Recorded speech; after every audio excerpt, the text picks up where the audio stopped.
Earlier this week, we showed you the nonstop politics in the presidential background. Voters in Bellwether, Ohio, are being bombarded by both campaigns. Right. The candidates are focused on just 11 of 13 battleground states.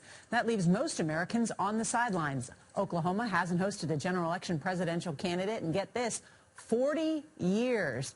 Tony Dokoupil is in Oklahoma City, where voters, well, they feel forgotten. Tony, good morning.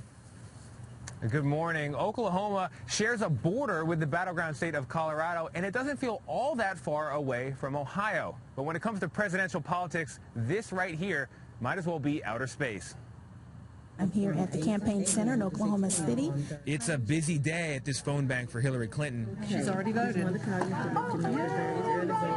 But the candidate herself is long gone. You don't get many Democratic candidates running for president in Oklahoma.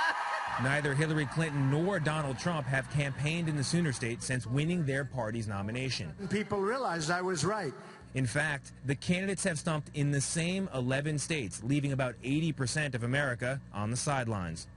Diners are classic campaign stops, but not so much here in Oklahoma, and the voters have noticed. I feel like my vote's pretty much worthless. This state is irrelevant. And you've received 0 calls?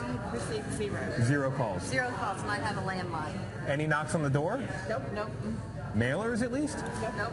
The major party candidates have spent more than half of their campaign events in only 4 states. Rob Ritchie is the executive director of Fair Vote, an organization that wants to replace the Electoral College system with a national popular vote.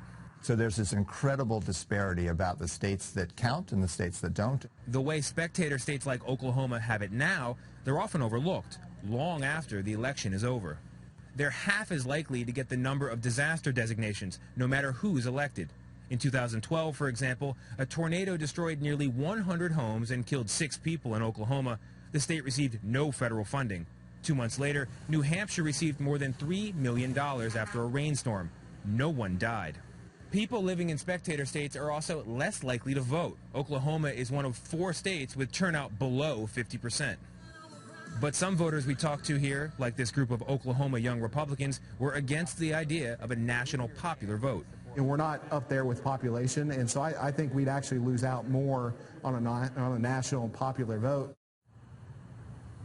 Oklahoma Republicans are afraid that the national popular vote could sideline them even more because they're a low population state. But 40 years ago, the last general election candidate to rally here to give a speech, Jimmy Carter, 1976.